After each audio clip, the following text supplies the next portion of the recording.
અંગદાન એ જ મહાદાનના થીમ પર કામ કરતી અમારી ટીમ દ્વારા સિવિલ હોસ્પિટલમાં આજે વહેલી સવારે 161મું અંગદાન થયું.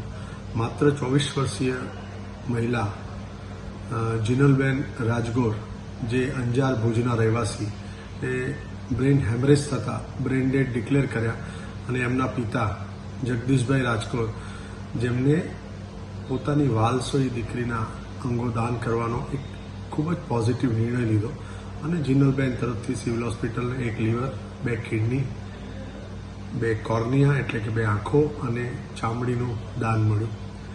અત્યાર સુધીના 161 અંગદાન થકી 520 અંગો દાનમાં મળ્યા અને સિવિલ હોસ્પિટલમાં આજે 5મું ત્વચાદાન એટલે કે સ્કિન દાન પણ પ્રાપ્ત થયું છે. ચાલો સૌ સાથે મળી અને આ મુહિમમાં જોડાઈએ, જેથી કરીને એક જીવિત વ્યક્તિને બીજા જીવિત વ્યક્તિને અંગનું દાન ન કરવું પડે. અંગદાન એ જ મહાદાન.